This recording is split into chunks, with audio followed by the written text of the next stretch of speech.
লীলা মজুমদারের একটা খুব সুন্দর গল্প, ছোট গল্প, দুলিয়া।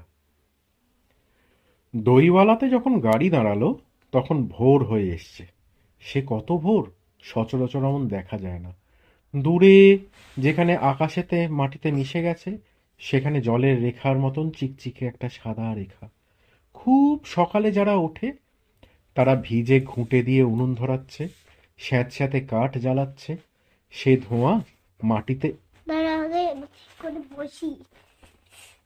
বলো এবার বলো। তারপরে খুব সকালে যারা ওঠে তারা ভিজে ঘুঁটে দিয়ে উনুন ধরাচ্ছে, স্যাঁতস্যাঁতে কাঠ জ্বালাচ্ছে। সেই ধোঁয়া আকাশে না উঠে মাটি আঁকড়ে পড়ে থাকতে চাইছে। ধরামার গরম কাঁথা নরম আর আরাম ছেড়ে নড়তে চাইছে না। খড়ের চালগুলো ঝুলে পড়ে মাটি থেকে বেশি দূরে নেই। গাছপালাও কুয়াশা মেখে মেঘের ডেলা হয়ে আছে। বন্ধ দরজা জানলার পেছনে ৮০ বছরের বুড়ো ঠাকুরদাদের কাশির শব্দ শোনা যাচ্ছে। এই জায়গাটার নাম দইওয়ালা, বুঝলি? দইওয়ালা বলে একটা রেল স্টেশন। দইওয়ালাতে যখন গাড়ি দাঁড়ালো তখন ভোর হয়ে এসছে। সে কত ভোর, সচরাচর এমন দেখা যায় না। পাখিগুলো পাখিগুলো আছে দূরে, যেখানে আকাশেতে মাটিতে মিশে গেছে, সেখানে জলের রেখার মতো চিকচিকে একটা সাদা রেখা। খুব সকালে যারা ওঠে তারা ভিজে ঘুঁটে দিয়ে উনুন ধরাচ্ছে, স্যাঁতস্যাঁতে কাঠ জ্বালাচ্ছে। সেই ধোঁয়া আকাশে না উঠে মাটি আঁকড়ে পড়ে থাকতে চাইছে। ধরামার গরম কাঁথা নরম আর আরাম ছেড়ে নড়তে চাইছে না। খড়ের চালগুলোও ঝুলে পড়ে মাটি থেকে বেশি দূরে নেই। গাছপালাও কুয়াশা মেখে মেঘের ডেলা হয়ে আছে।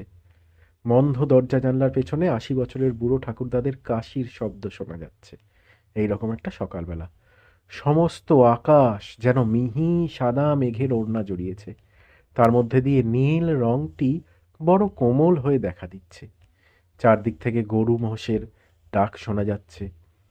মনের মধ্যে কেমন করে ওঠে, সারা জীবন যা খুঁজেছি কিন্তু পাইনি, সে কি তবে এইখানে?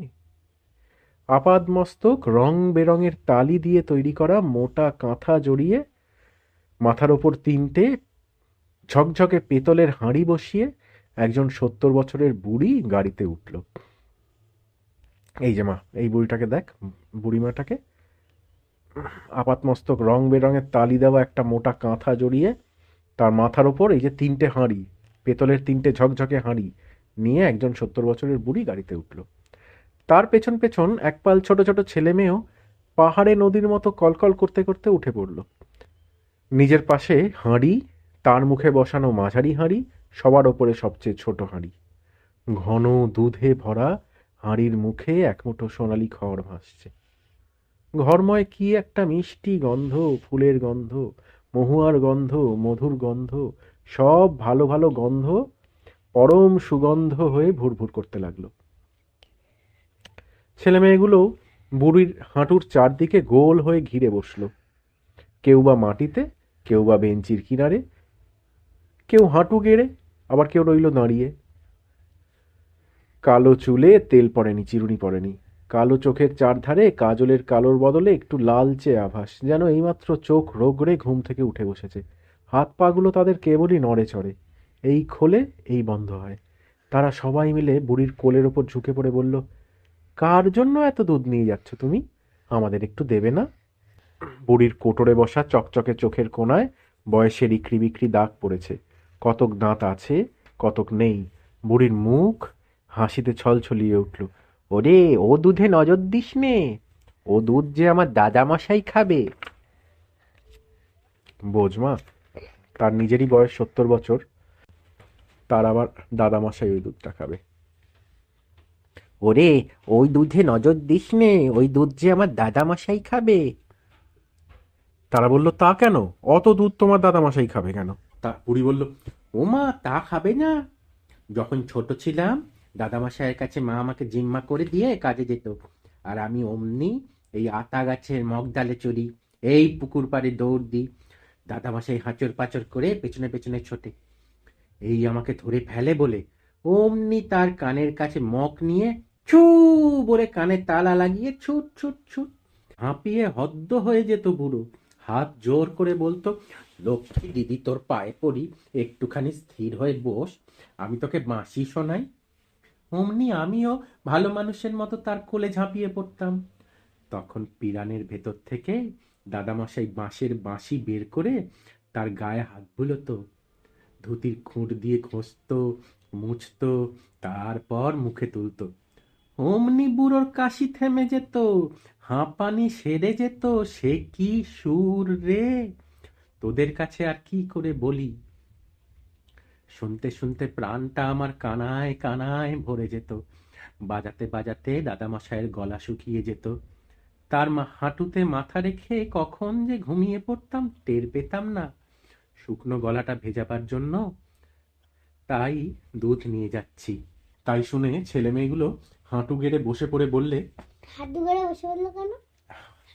ওই বুড়িমার পাশে চারপাশে গোল হয়ে হাঁটু গেড়ে বসে বললো। কেন হাঁটু গেড়ে বসলো এবার শুনতে পারবি, এবার বুঝতে পারবি। তাই শুনে ছেলে মেয়েগুলো হাঁটু গেড়ে বসে পড়ে বলল, আমরা তোমার সেই দাদামশাই, কই দাও আমাদের মুখে দুধ দাও। তো ওই ট্রেনে করে যাচ্ছিল, বুড়িমাটা 3টে হাঁড়িতে করে দুধ নিয়ে যাচ্ছিল, আর পাশে পাশে ওই ছেলেগুলো বাচ্চা ছেলেগুলো উঠলো। তারপরে এই গল্পগুলো শুনে তখন বাচ্চা ছেলেগুলো হাঁটু গেড়ে বসে বলল, আমরা তোমার সেই দাদামশাই। কেন ওরকম বলেছে? দুধটা খাওয়ার জন্য। বুড়িমা তো বলছে যে আমি দাদামশাইয়ের জন্য দুধ নিয়ে যাচ্ছি। দাদামশাইয়ের বাঁশি বাজাতে বাজাতে গলা শুকিয়ে যেত। আর তখন বাচ্চাগুলো বলল, আমরাই তোমার সেই দাদামশাই, দাও আমাদেরকে দুধ দাও।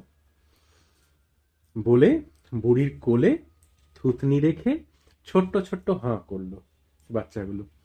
বুড়িও ঘরার সব দুধটুকু তাদের গালে একটু একটু করে ঢেলে দিয়ে পা গুটিয়ে বাবু হয়ে বসলো। কোথায়? ট্রেনে যাচ্ছে যে, ওই একটা হাঁড়ি শেষ হয়ে গেল। কটা হাঁড়ি ছিল বুড়ি? 3টে গাড়ি, 3টে হাঁড়ি। ছোট্টটা? হ্যাঁ, একদম উপরে ছোটটা ছিল, সেটার মধ্যে ছিল দাদামশাইয়ের জন্য দুধ নিয়ে যাচ্ছিল। সেগুলো বাচ্চাগুলোকে খাইয়ে দিল। আর আর যে কটা কটা কটা হাঁড়িয়ে দুধ রইল? দুটো রইল। এবার দেখ, তখন ছেলে মেয়েগুলো উঠে পড়ে রুক্ষ রুক্ষ চুলগুলোকে ঝেড়ে মাঝের ঘোড়াটিকে দেখিয়ে বলল, ওই হাঁড়ির দুধ কার জন্য নিয়ে যাচ্ছ? ওই দুধটি আমাদের দাও। বুড়ি বলল, তা কি করে হয়? ওই দুধ তো আমার বাবার জন্য নিয়ে যাচ্ছি। তারা অবাক হয়ে বলল, কেন বাবার জন্য অত দুধ কেন? বুড়ি বলল, ওমা, ওটুকুও নেব না? গ্রীষ্মকালে খরা লাগলে আমাদের গায়ে 1 ফোঁটা জল পাওয়া যেত না। পুকুর শুকিয়ে তলায় ফাটল ধরত, কুয়ো শুকিয়ে কাদা উঠত, সেই কাদা চষে জন্তু জানোয়ার খোঁড়া মানুষ বাঁচত। আমার মা বাবা আমাকে নিয়ে 2 ক্রোশ হেঁটে ঝর্ণার জল আনতো। যাবার সময় লোভে দৌড়ে দৌড়ে আগে যেতাম। তখন ভোর ভোর, মাথার ওপর সূর্যের তেজ নেই, মনের খুশিতে চলে যেতাম। সেখানে পাথরের গা বেয়ে সাদা ফেনায় ভরা জল নামতো। আমরা আশ মিটিয়ে জল খেতাম, গায়ে মাথায় জল ঢালতাম। তারপর এইরকম জল ভরা কলসির মুখে কলসি বসিয়ে মা মাথায় তুলে নিত। মা, ওর যে মা ছিল, সে এরকম কলসির পর কলসি, ও তো দুধ নিয়ে যাচ্ছে, তারা জল নিয়ে ফিরতো ওরকম কলসির মাথায় কলসি। ওদের কাছে জলটা আরো দামি, দুধের চেয়েও বেশি দামি। জল পাওয়া যেত না আমার সব জায়গায়। এই যে মরুভূমি, তুমি জানতে চাইছিলে মরুভূমি, মরুভূমির ওখানে জল পাওয়া যায় না। কেন? মরুভূমিটা তো শুকনো বালির এলাকা। কেন? ওই জায়গাটা ওই রকম জায়গা বলেই তো ওকে মরুভূমি বলে। কোন ছোট্ট ছোট্ট বনগুলো আছে? ছোট্ট ছোট্ট বন অনেক দূরে দূরে। কোথায়? মরুভূমির মধ্যে অনেক দূরে দূরে। এদের জায়গাটাও সেরকম। এদের জায়গাটা মরুভূমি নয়, এদের একটা ঝর্ণা ছিল, অনেক দূরে একটা ঝর্ণা ছিল। 2 ক্রোশ, 2 ক্রোশ মানে 4 মাইল, প্রায় 4 মাইল মানে প্রায় 7-8 কিলোমিটার।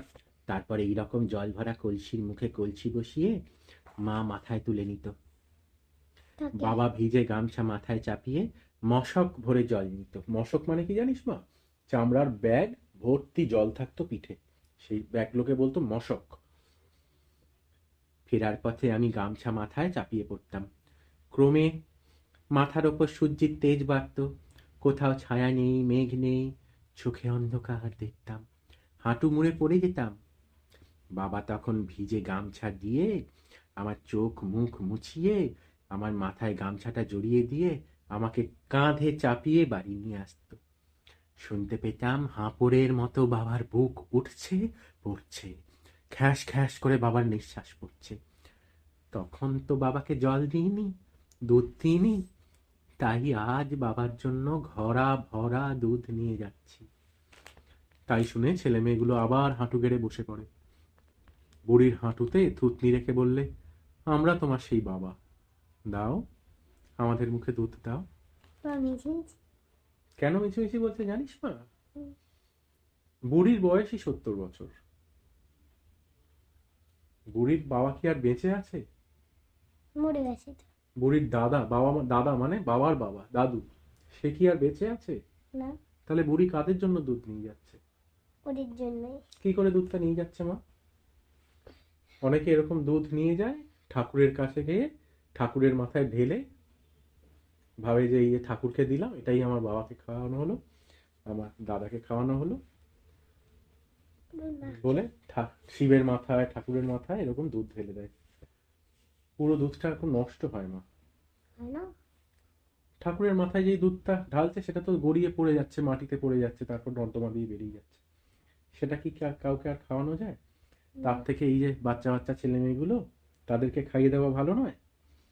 বুড়িও সেটা জানে যে এই বাচ্চাগুলোকে খাওয়ালেই আমার বাবা ওপর থেকে দেখবে, আমার বাবার মনটা ভরে যাবে, পেটটা ভরে যাবে। ম্যাজিকে তোকে মাঝে মাঝে বলে না, মা তুই খা, তুই খেলেই আমার পেট ভরবে। এটাও সেরকম। এই বাচ্চাগুলোকে যে খাওয়াচ্ছে, ওর দাদামশাই আর ওর বাবা আর ওর মা যারা স্টার হয়েছে তারা দেখতে পাচ্ছে, আর তাদের আর এই বাচ্চাগুলোকে খাওয়াচ্ছে দেখেই তাদের পেট, তাদের মন ভরে যাচ্ছে, আর পেট পেটও ভরে যাচ্ছে। কেন?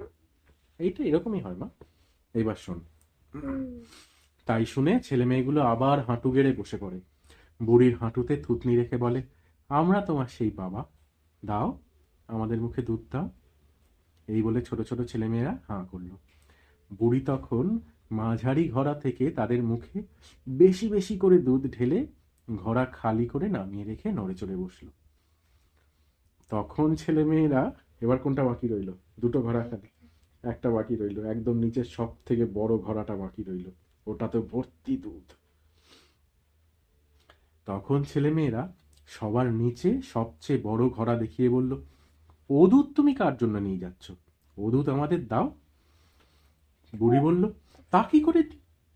ও দুধ যে আমার স্বামীর, আমার দেওরদের আর ছেলেদের জন্য নিয়ে যাচ্ছি, ও দুধ তোদের কি করে দিই? তারা বলল, কেন অত দুধ ওদের জন্য নিয়ে যাচ্ছ কেন? বুড়ি ফোকলা দাঁত বের করে বলল, তা নেব না? আমাদের ক্ষেতের ফসল কারা ফলিয়েছে, কারা গাই বলদ চড়িয়েছে, রাতে কারা মশাল জেলে ভাল্লুক তাড়িয়ে মৌচাক বাঁচিয়েছে, দিন নেই রাত নেই, খিদে নেই তেষ্টা নেই, খাল কেটে বাঁধ দিয়ে জল আনতো তারা, দুপুরবেলা চারটি খেয়ে আবার গিয়ে লাঙল ধরতো, মাঠে মাঠে গরু আগলাতো। আজন্মার বছর আমাদের খোকা খোকুদের মুখে এক মুঠো গম দেওয়ার জন্য প্রাণে শুকিয়ে মরত তারা। তখন তো তাদের গাল ভরে দুধ দিতে পারিনি, তাই আজ তাদের জন্য ঘড়া ভরে দুধ নিয়ে যাচ্ছি। ছেলেমেয়েরা অমনি হাঁটু গেড়ে বসে পড়ে বুড়ির কোলে থুতনি রেখে, ছোট ছোট হাঁ করে বলল, আমরা তোমার সেই স্বামী, সেই দেওর, সেই ছেলে, দাও আমাদের মুখে দুধ দাও। বুড়ি তখন তাদের গালে অনেকখানি করে দুধ ঢেলে অর্ধেক কলসি করে নামিয়ে রাখলো। ছেলেমেয়েরা অবাক হয়ে ঘোড়া দেখিয়ে জিজ্ঞেস করলো, ও দুধ তবে কার জন্য রাখলে? বুড়ি ওই যে অর্ধেক খালি করলো, নিচের ঘোড়াটা অনেকটা বড় ঘোড়া, তো অর্ধেক খালি করে রেখে দিল, বাকি অর্ধেকটা আছে। তখন ছেলেমেয়েগুলো জিজ্ঞেস করলো, ও দুধ তবে কার জন্য রাখলে? বুড়ি ছল বলিয়ে হেসে বলল, ওটুকু আমার নাতি নাতনিদের জন্য। না না, নাতি নাতনি কখনো স্টার হয়? এই বাচ্চাগুলোই তো ওর নাতি নাতনি, দেখ না। বুড়ি ছল বলিয়ে হেসে বলল, ওটুকু আমার নাতি নাতনিদের জন্য। শোন না, দেখ না। তারা বলল, কেন তাদের জন্য কেন, তারা করেছেটা কি? বুড়ি বলল, না দিয়ে করি কি, তারা যে খালি বলে দাও আমাদের মুখে দুধ ঢেলে দাও, ওদের কথাই বলছে, ওই বাচ্চাগুলোর কথাই বলছে। ছেলেমেয়েরা অমনি হাঁটু গেড়ে বসে পড়ে বুড়ির কোলে থুতনি রেখে বলল, আমরা সবাই তো তোমার নাতি নাতনি, দাও, আমাদের দুধ দাও বলে ছোট্ট ছোট্ট হাঁ করলো। বুড়ি তখন চোখে জল, মুখে হাসি নিয়ে বাকি দুধটুকু সবখানি তাদের গালে ঢেলে দিয়ে উঠে পড়ল। গাড়িও ঠিক সেই সময় দুলিয়া স্টেশনে পৌঁছে গেল, আর তারা সবাই কলকল করতে করতে শূন্য কলসিতে চাপড় দিয়ে বাজাতে বাজাতে বুড়ির সঙ্গে নেমে গেল কোথায়? দুলিয়া স্টেশনে। গল্পটার নাম তো ওই জন্য দুলিয়া। ওদের বাড়ি কোথায়? ওদের বাড়ি দুলিয়া। আর ওদের মা বাবা?